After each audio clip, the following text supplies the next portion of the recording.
America's coming bankruptcy, and he's the host of the Schiff show. Mr. Pierce. I don't really do the Peter Schiff show, the radio show anymore. I used to do that 5 days a week, but now I just do a podcast. So I guess you can call it the Peter Schiff podcast. But I do that occasionally on Schiff Radio, the same website that I used to do the daily radio show. But anyway, instead of just talking, I'm going to find out what the people in this room are kind of more interested in hearing me talk about, or I can just answer your questions. But I can even talk to you about, I guess, the U.S. economy. I can talk to you about the financial markets. I can talk to you about gold. I can talk about politics, the U.S. election. I mean, what are you guys more interested in hearing about? I said, what is Aleppo? Yeah. But actually, I said it kind of as a joke. I think it's probably a branded dog food or something. Yeah. All Gary Johnson had to say is, can you be a little more specific? Right. Because all he says is, what you can do about Aleppo. I go, what? Can you be more specific? And then he would have given it away, would have known what it was. Right. Because that question came out of left field, because, he wasn't even, they were talking about, this strategy, do you take more votes from Democrats, do you take more votes from Republicans? And then out of left field, it was like, what are you going to do about Aleppo? I don't know, where did that even come from? It seems like they were just totally setting them up, knowing that, maybe, well, in fact, the interesting thing, I wish, they asked them, name a foreign leader that you admire.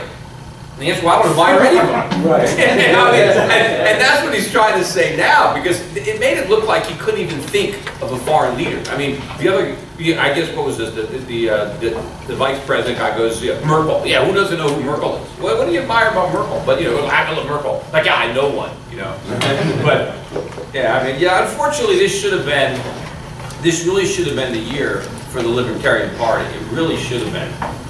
And, this campaign just never really got any traction, starting from the beginning. I didn't go to the convention. They wanted me to go down there and talk, but it was over a holiday weekend. It was like over, what was it, Labor Day or Memorial, what it was. And I just didn't really feel like flying down there. But, and especially, too, when so many people, you ask them these polls, I wish we had a third choice. I wish there was a choice between, Hillary and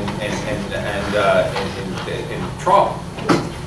But then the fact that the presidential debates would not let any of the third parties. But I think they should have had both of them. Put Jill Stein up there, fine, But and in fact, the debates would have been more substantive if they were up there, because they would have had to talk more about the issues than just about their personality flaws, or their emails, or their sexual escapades.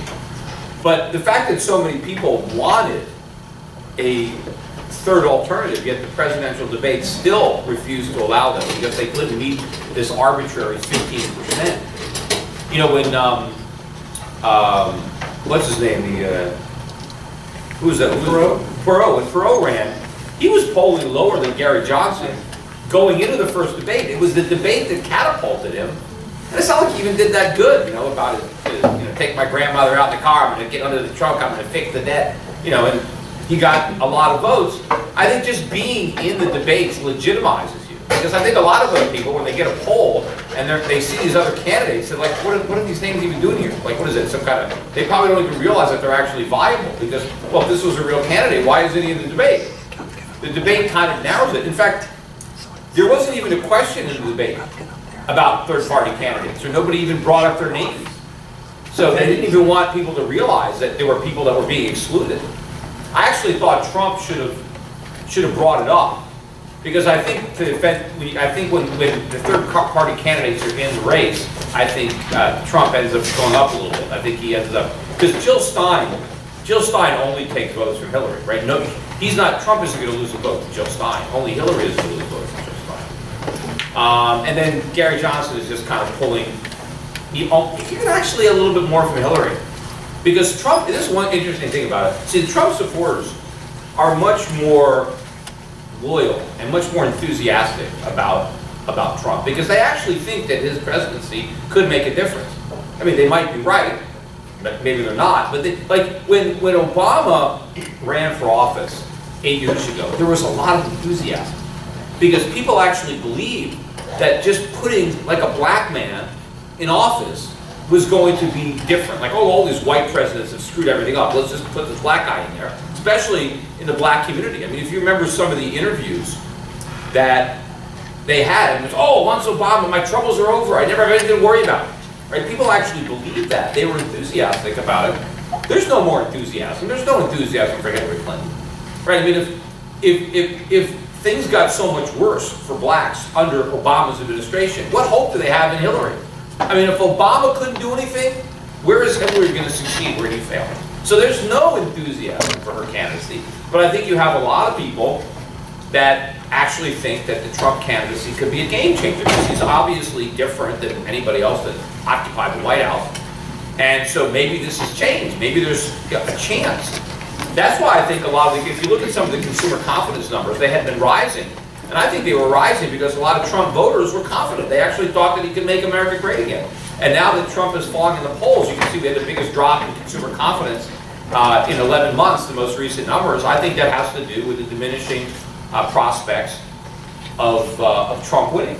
And in fact, if you look at the rallies, Trump talks, and he gets 10, 20,000 people to show up. Hillary Clinton, she couldn't even fill this room.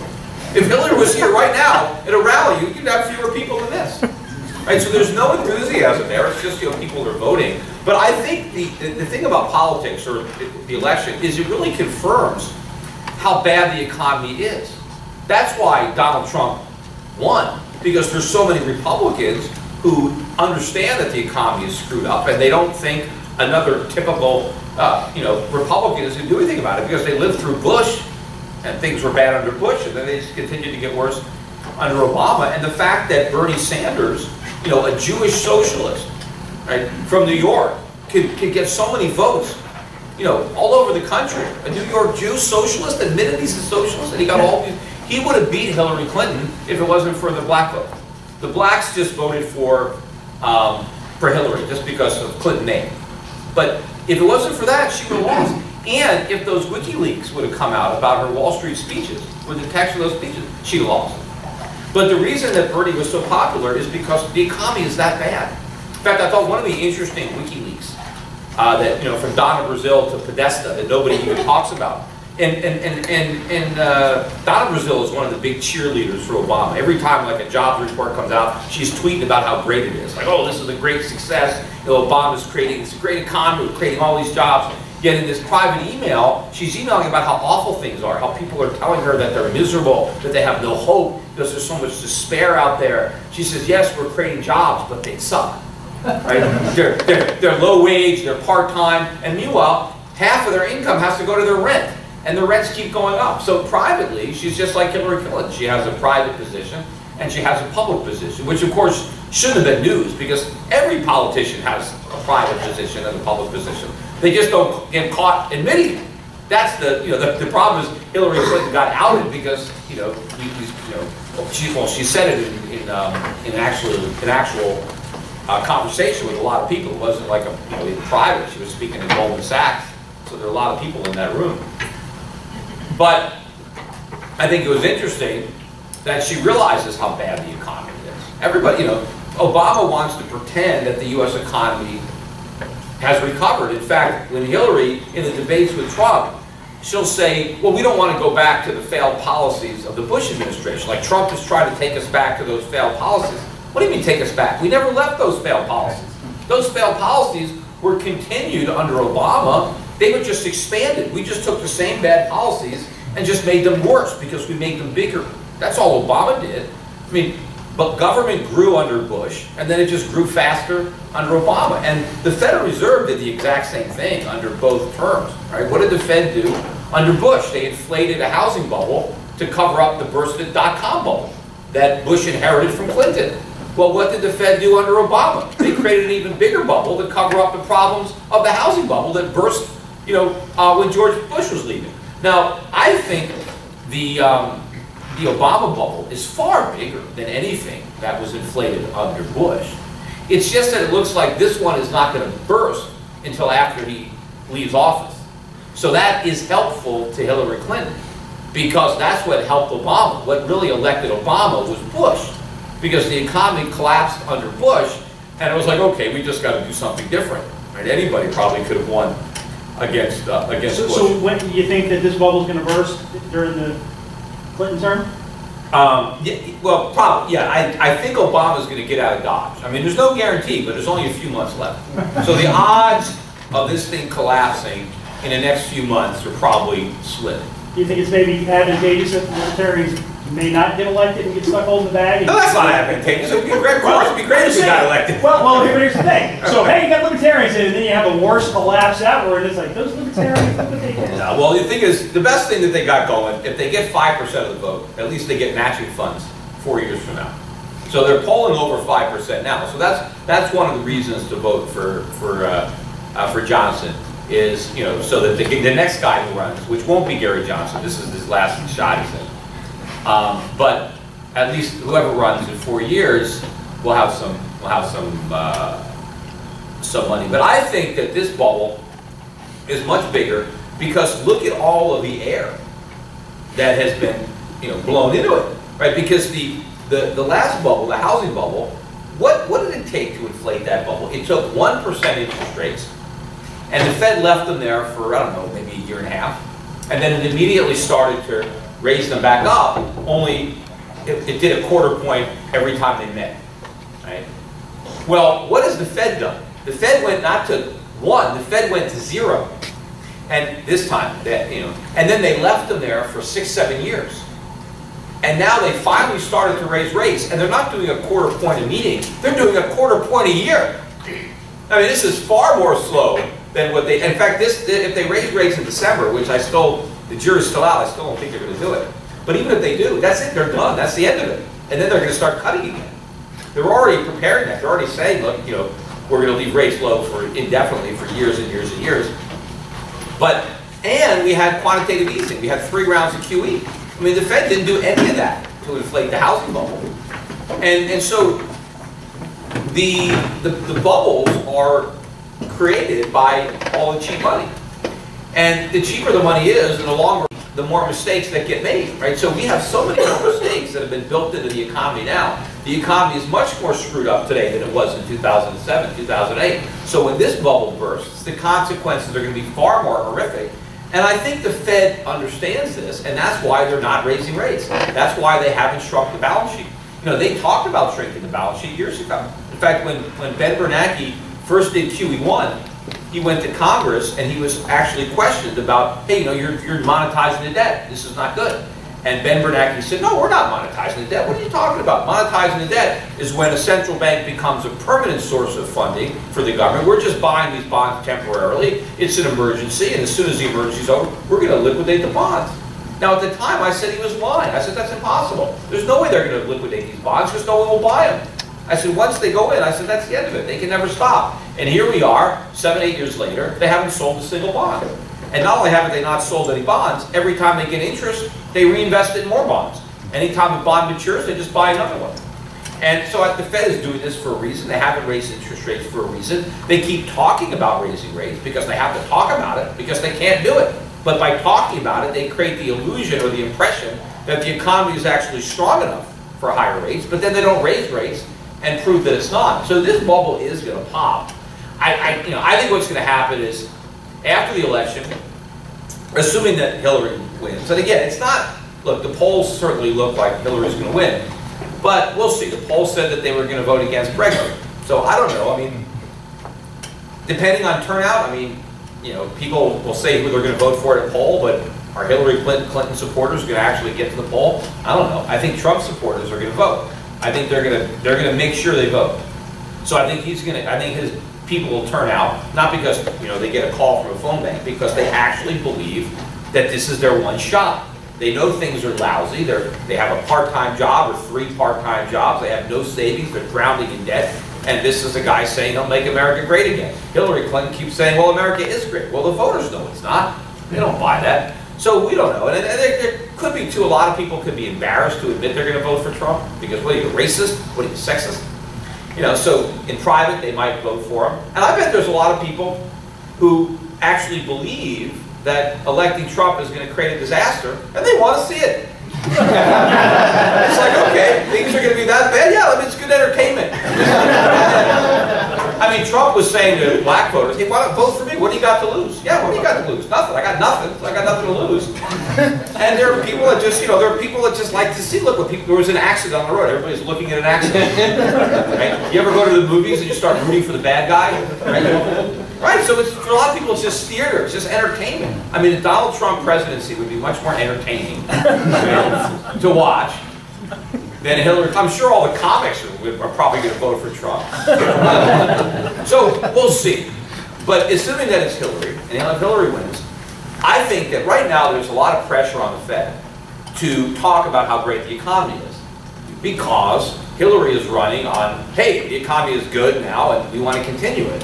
So the Fed has to go along with that narrative. And the Fed is very political. And in fact, one way you know it's political, if you didn't already know, I saw an interview, or listened to an interview with Ben Bernanke on an internet radio show.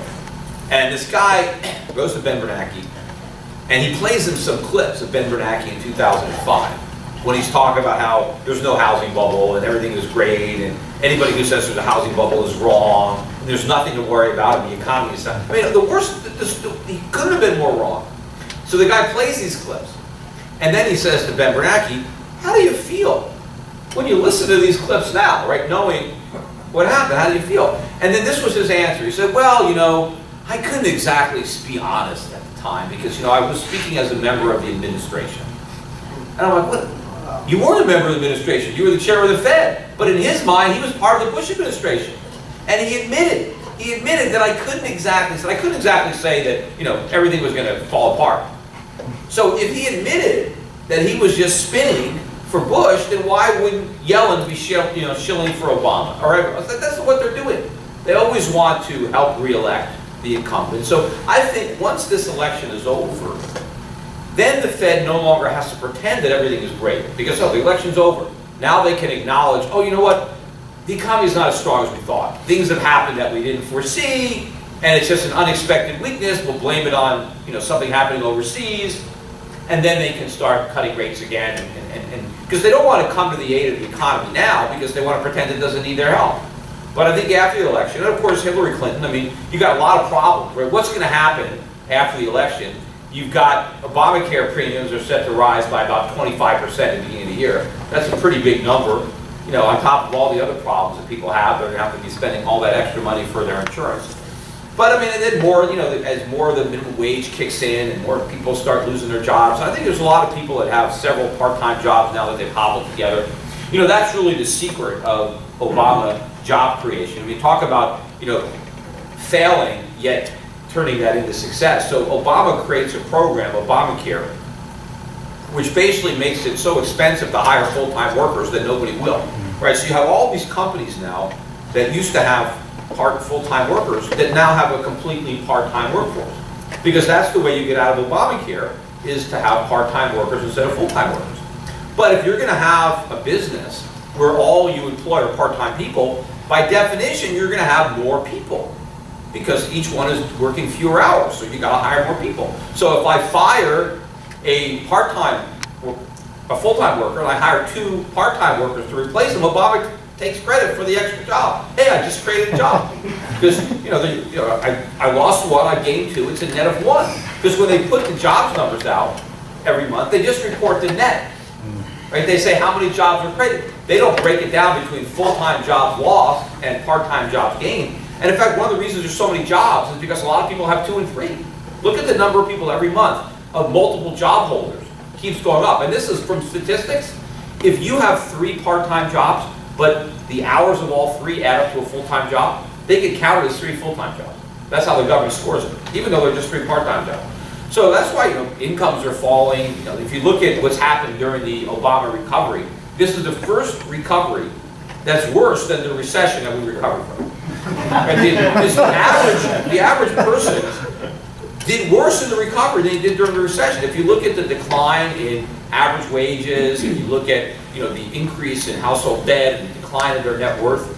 Some people like to make a big deal out of the fact that total household debt has gone down. Yes, because the mortgages have gone. Because home ownership is at like a 60-year low. So people don't have mortgages anymore, but they don't have houses, so they don't have their equity. But if you look at their credit card debt, The student loans have gone off the charts. Look at what's happened to student loans in the last 8 years, right? And then you've got auto. We have another bubble in the automobile market. Look at auto debt off the charts. All these people leasing and taking out. So we have all this debt, and now prices are starting to rise. So I think what is going to happen in next year is, a lot of the consumer prices that are already on the upswing are going to continue. What's been kind of masking the rising core CPI, apart from the manipulation that goes on to underreported, is that we did have the collapse in the oil price. But now oil prices are back at about $50 a barrel.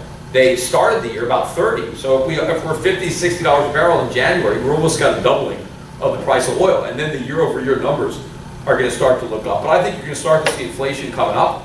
I think the Fed is going to be cutting rates because we're going to be back in recession. And I think the main thing that's been propping us up the last few years is the widespread belief that the Fed's policies actually work. Everybody thinks that it worked. They think the Fed can normalize interest rates, shrink their balance sheet, and that has created a big bid in the dollar. That's created a bid in our bond market, and that's enabled us to go deeper and deeper into debt and grow the bubble bigger and bigger.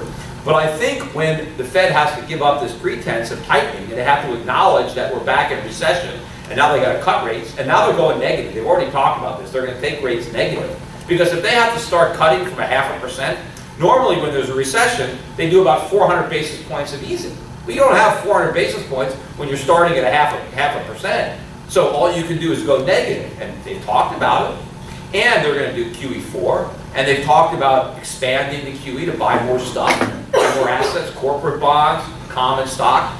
But I think when the Fed has to go to stimulus again, I think people are going to finally figure it out. Because if we've just gone through an entire business cycle, we've gone from recession to recovery and back to recession, and the Fed never raised rates, right? If they couldn't raise them this time, how are they going to do it next time?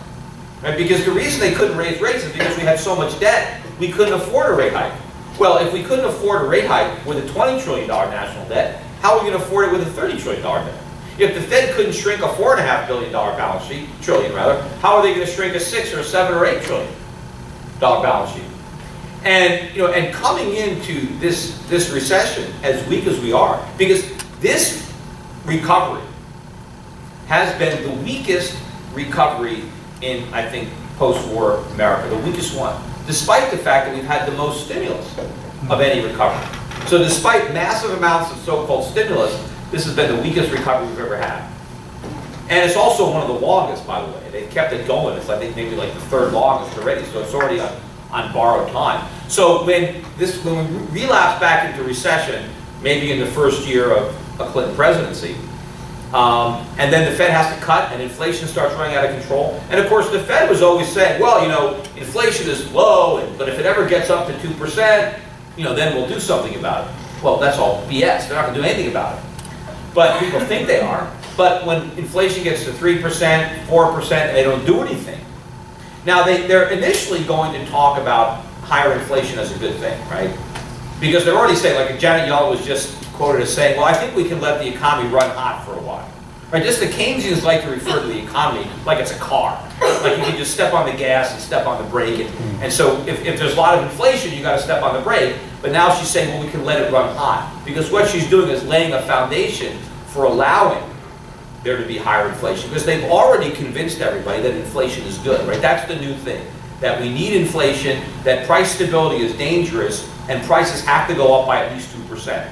And now they're going to say, well, they go 3%, 4%, it's still good. I guess I'm out of time because he's here to kick me off.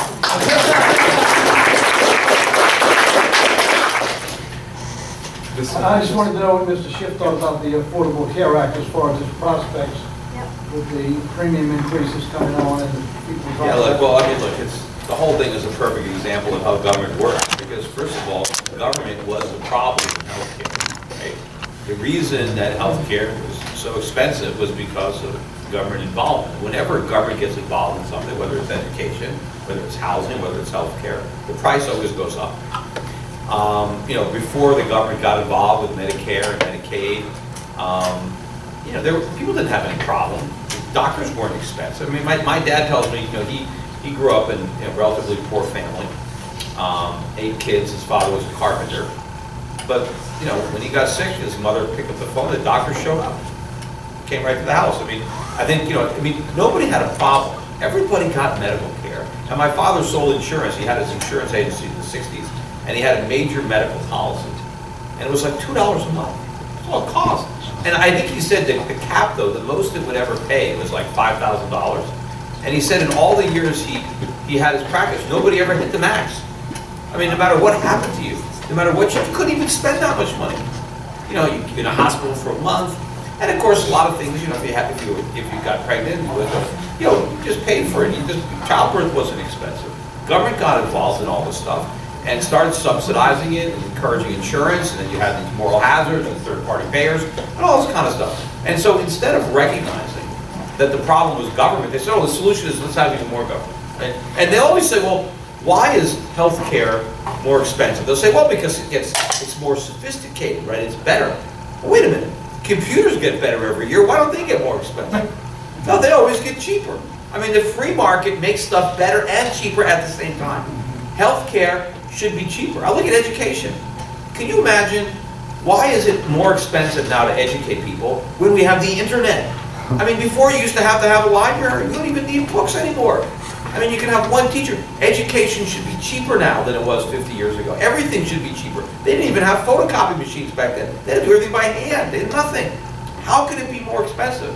It's all because of government. So government comes in and they create this ridiculous system, which now, you know, because, and here's the worst part about Obamacare, or this whole, the whole idea is that, oh, we can't have insurance companies discriminate based on pre-existing conditions. Why not? They have to. Otherwise, it's not insurance. You can't buy fire insurance after your house burns down, right? That's a pre-existing condition. My house burned down. Well, why can't I get fire insurance? Well, you can't buy it after the fact. You can only buy insurance for something that's probably not going to happen. Because why would an insurance company want to sell you a policy when they're going to have to pay? The reason the insurance company sells you fire insurance is because they know your house is probably not going to burn down. That's why they want to sell the policy.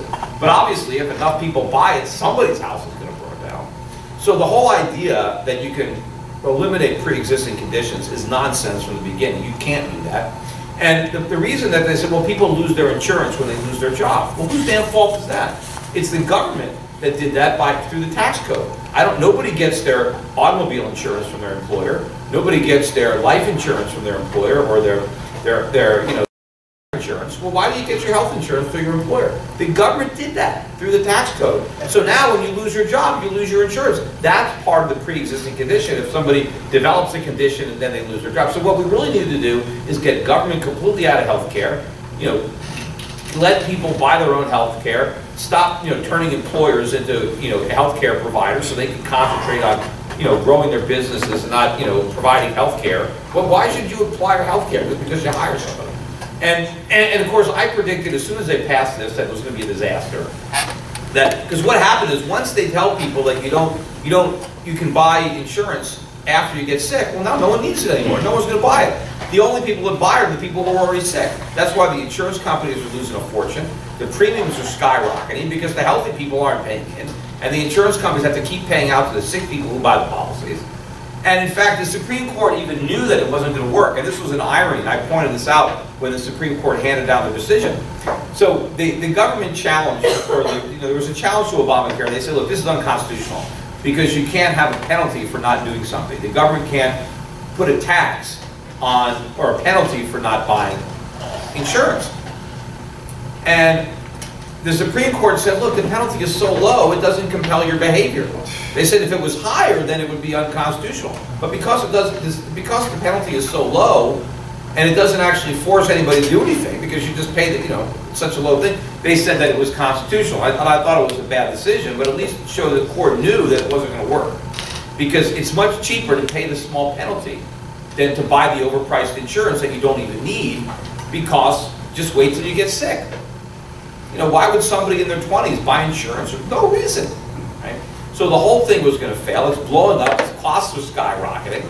But maybe what the plan was, look, we're going to do this so we can create even more problems. And now the solution is single payer, right? Because they couldn't have gone directly to socialized medicine. So they had to screw it up even more and then go to socialized medicine. So it's like the camel's nose under the tent. The government keeps screwing up the economy and then saying, oh, we can fix it with more government. And then they screw it up again, and then they finally can go all in and say, well, this proves capitalism totally doesn't work. Right?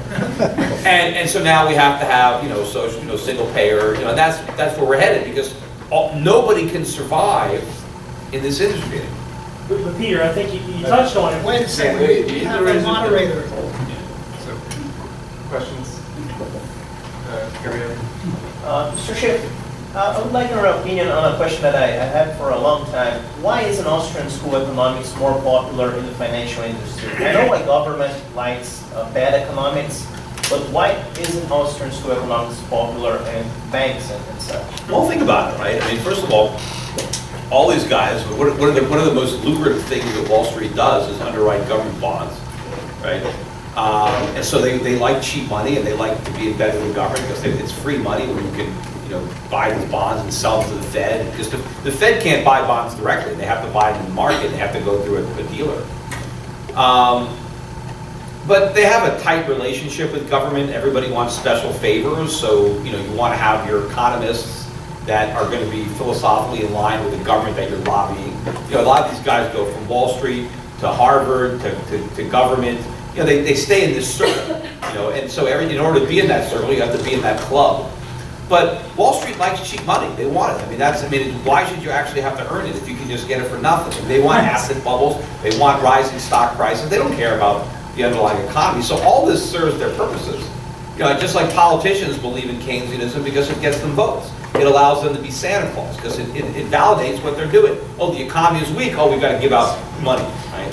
And the academics. So there is no real incentive. Anybody who's really an Austrian is like an outcast. You're not welcome anywhere. You're not in the club. They don't want you on Wall Street. They don't want you in government. They don't want you in the Ivy League schools. You gotta go over here. Right? But Professor Wall? The format of this is that each of our panelists gets a shot at every question. So Doug, do you want to pipe in on either? No, I absolutely agree with everything Peter said, except he doesn't go far enough. Go a little further. You're talking about, the medical system. Sure, the government shouldn't have anything to do with it. It screwed it up. But the government shouldn't have anything to do with anything. As an anarchist, I don't believe the government. When you argue these things, you cannot play on the enemy's field. You have to challenge the premises that the government itself is evil and doesn't have a right to exist. It serves no useful purpose. So that's all I got to say. Well, I would say though the only reason to have a government is to prevent the worst from arising to take its place. You got to have some minimal limited government just to prevent a worse government from filling the vacuum. Because anarchy really can't exist because I think a government is always going to happen. It's impossible to stop it. So you have to preempt it by creating one. But the key is to try to create a government and minimize its power. And nobody has really been able to do that for any length of time. That's the problem. Well, I understand that argument, but I'd like to try it. Just see what happens. Well, it's got to be better than what we got. Yes. Can I just say one more detailed question? Sorry, I might not have expressed myself well, but I don't mean big banks which have big relationships with the Federal Reserve and such. But when I say why is an Austrian school of economics more popular in finance, I mean the small funds managers and the independent companies who had to deal with resource allocation and economic forecasting and this kind of things. There are some hedge fund guys who are Austrians. There are some guys who are libertarians and Ayn Rand type people. They're there, but they're just in the fringes. They're not. Some of them are very successful. There are some very wealthy, very successful people that are Austrian. There are people in the investment business. I get people who are brokers and people who follow me, who listen to me, who email me. So they're there. And some of them don't necessarily want to speak up, but they're behind the scenes. But it's obviously doesn't dominate the culture. No, that's quite accurate. So what would you advise a college freshman or high school senior to do if he actually wants to follow in your footsteps? Well, Doug already told you. Well, you two gentlemen are very intelligent and insightful, and you always give these very big and general suggestions. But how do you follow up with those plans? What sort of skills should you develop? It depends on what you're interested in, but I think today you have so much information in your cell phone. You can access information that 20 years ago you couldn't get unless you went to a university. So you can find what you're interested in and learn what you need to learn without a teacher, without a university, without paying a lot of money. You can be more effective in what you're learning, and you can, and it's unfortunate that there isn't more opportunity here, because I always thought a young guy, if I was 18 years old, I could just go to a company that normally hires college grads and say, look, they don't know any more than I do. I'll work for half the price. What do you want me to do? Or work for free for a year, and then because you can gain, I think, work experience. If you work, even if you work for nothing for a few years, that's better than going into debt in college. Because then after a few years, you have real work experience. What does somebody with a college degree have? Nothing. Because everybody has the same worthless degree. And I'd rather, if I was hiring somebody who's 22, 23, what'd you do the last 4 years? I went to college, versus I had this internship, here's where I worked. I'd rather have the guy with work experience than drinking experience. Previously, I attacked the audience for not eating pizza. Now I'm going to attack the two speakers, so I'll be an equal opportunity attacker of everybody. I have two criticisms of you two gentlemen. One of the statist.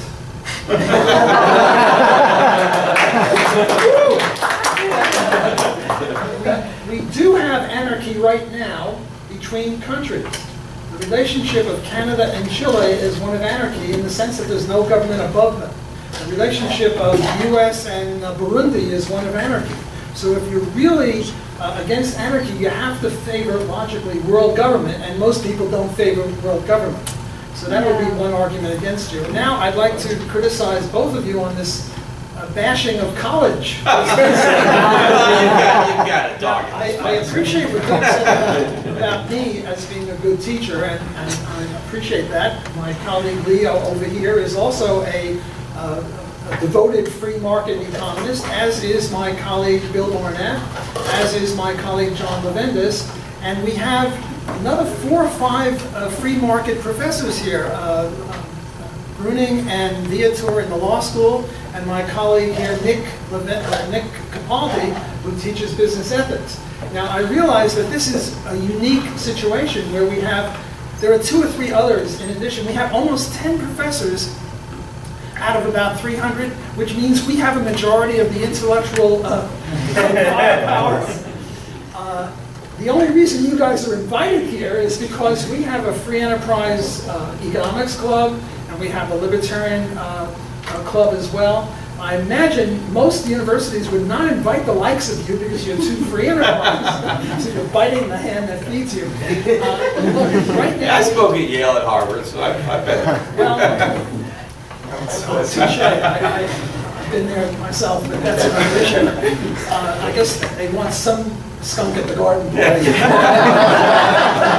You're a bunch of skunks. Paul Krugman writes every day in the New York Times garbage. But he has a Nobel Prize in economics, and what I am trying to do, and I speak for my colleagues also, is trying to train the next generation of people who can take on the next generation of Paul Krugmans. If you don't have a PhD, and only those guys have PhDs, then we're in a worse position than if some of us also have PhDs. So a lot of my former students at undergraduates went off and got a PhD, and I've got about 8 or 10 out there who are former students of mine who are now teaching at various universities and running free enterprise. Now, there are many ways to promote liberty. One of the ways is the Libertarian Party. Another way is Donald Trump, vis-a-vis Hillary, the horrible Hillary. Another way is the Free State Project. Another way, everyone goes to New Hampshire, which is some benefit. Another way is you guys, promoting liberty in the way you do it. And I think that, I believe with Uncle Mao, let 1,000 flowers bloom. There are many ways toward liberty, and one of the ways is through college. Well, I'm not saying that college isn't right for some people. It's just that far too many people go Well, And a lot of people are steered there Well, I based on agree. the idea that if you don't go to college, you'll never succeed. Well, I agree with you that Yeah. there's too much of it, and I also agree that if you take a course in feminist studies or literature or any of that stuff, and I agree with Doug that, you know, the STEM issues, physics, mathematics, chemistry are also good.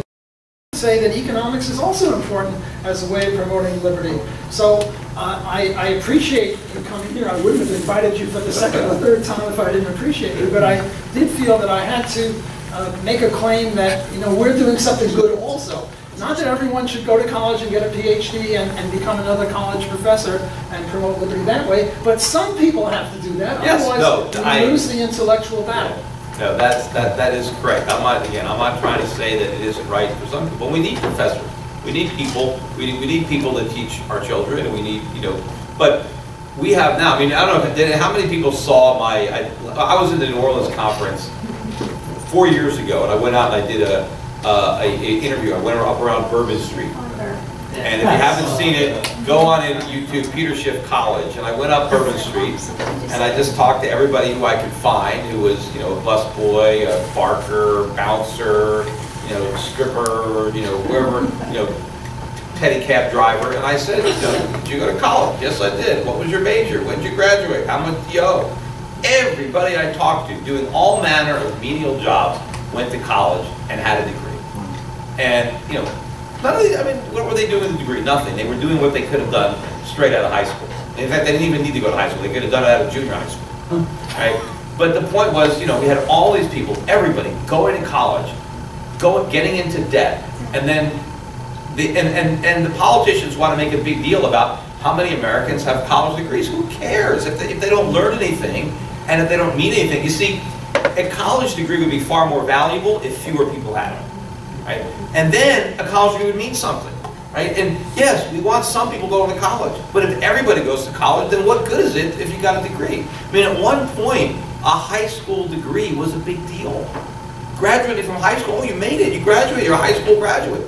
That was something. Now that's nothing. Everybody graduates high school. Whether you can read or not, you're going to graduate. And then they send them to college.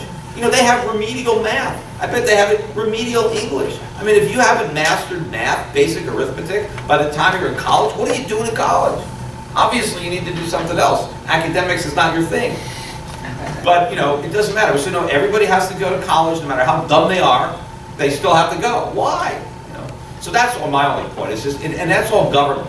If it wasn't for government and all these subsidies and government getting, you know, the word education is not in the Constitution. It's not in the bill. The word school is not in the Constitution. It's not in the Bill of Rights. It's nowhere. If the Founding Fathers thought it was so important, why isn't it there? In fact, they thought it was so important. That's why it's not there, because they didn't want the government to be involved. Mr. Case? I agree. One more question. For Mr. Schiff, you're saying there's an even bigger bubble out there now. And I guess I've probably heard you say that it's more like in the dollar itself, or is there some other particular sector where you're saying it's looking bubbly? And I also wonder, how can you tell the difference between the situation where we have some big sort of bubble in the stock market or in the dollar versus like Japan, where it seems like they're trying to blow up a bubble forever and it's just kind of stagnant, nobody wants to invest, and we could be in that situation as opposed to a big bubble situation. How do you tell the difference? Well, I mean, I think the biggest bubble is in the bond market, and it's global. It's not just the United States. I mean, bond prices are too high, interest rates are too low. In fact, in some countries, they're negative, which makes no sense whatsoever, because there's a time value of money, and it's worth more today than it is in the future, but negative rates flips that upside down. But the bond bubble basically is the foundation for all the other bubbles, because it's artificially low interest rates that are the reason that asset prices are inflated. Stock prices, real estate prices, it's all because interest rates are so low that these other prices are so high, because you always discount you know, what's the stock worth? It's the present value of its future income. But you discount it by the interest rate.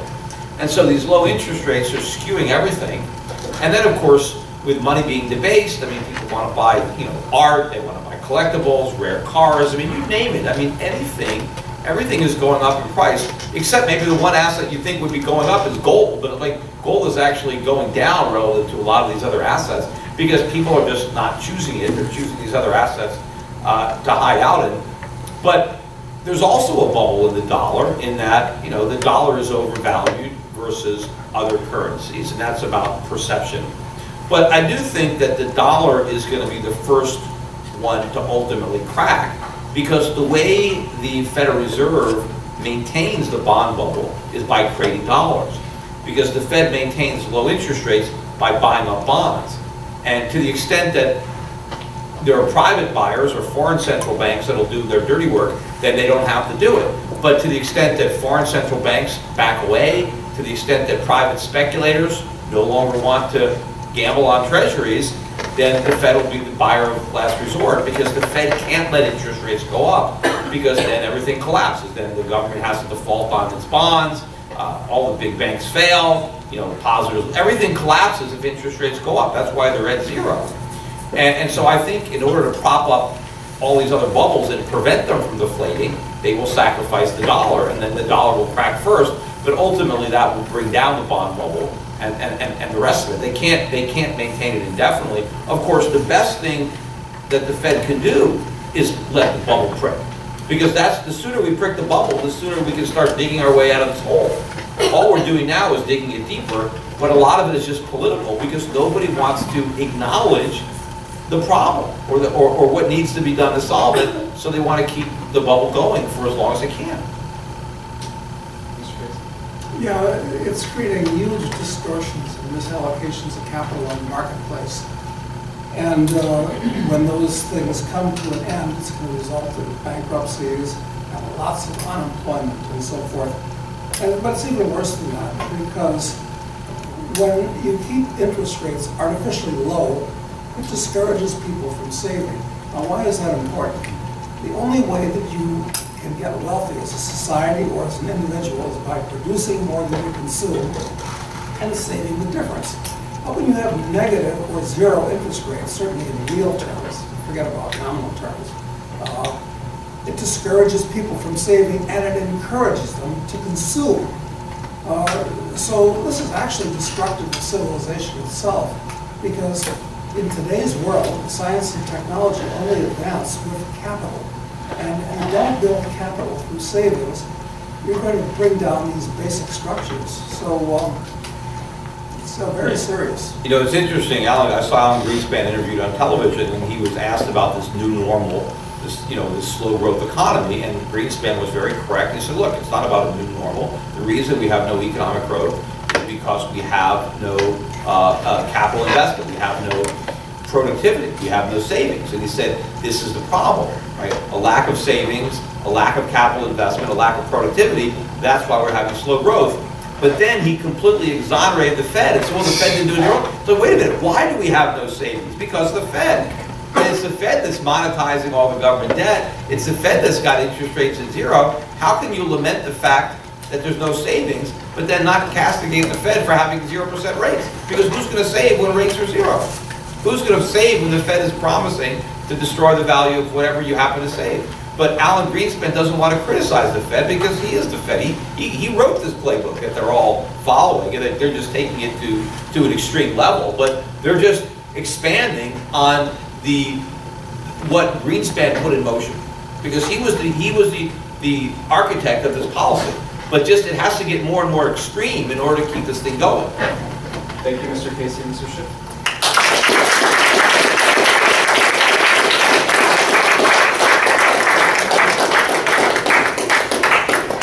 Also, everyone, please, we very much appreciate if you give Facebook a like to Loyola Economics Club and subscribe to our YouTube channel.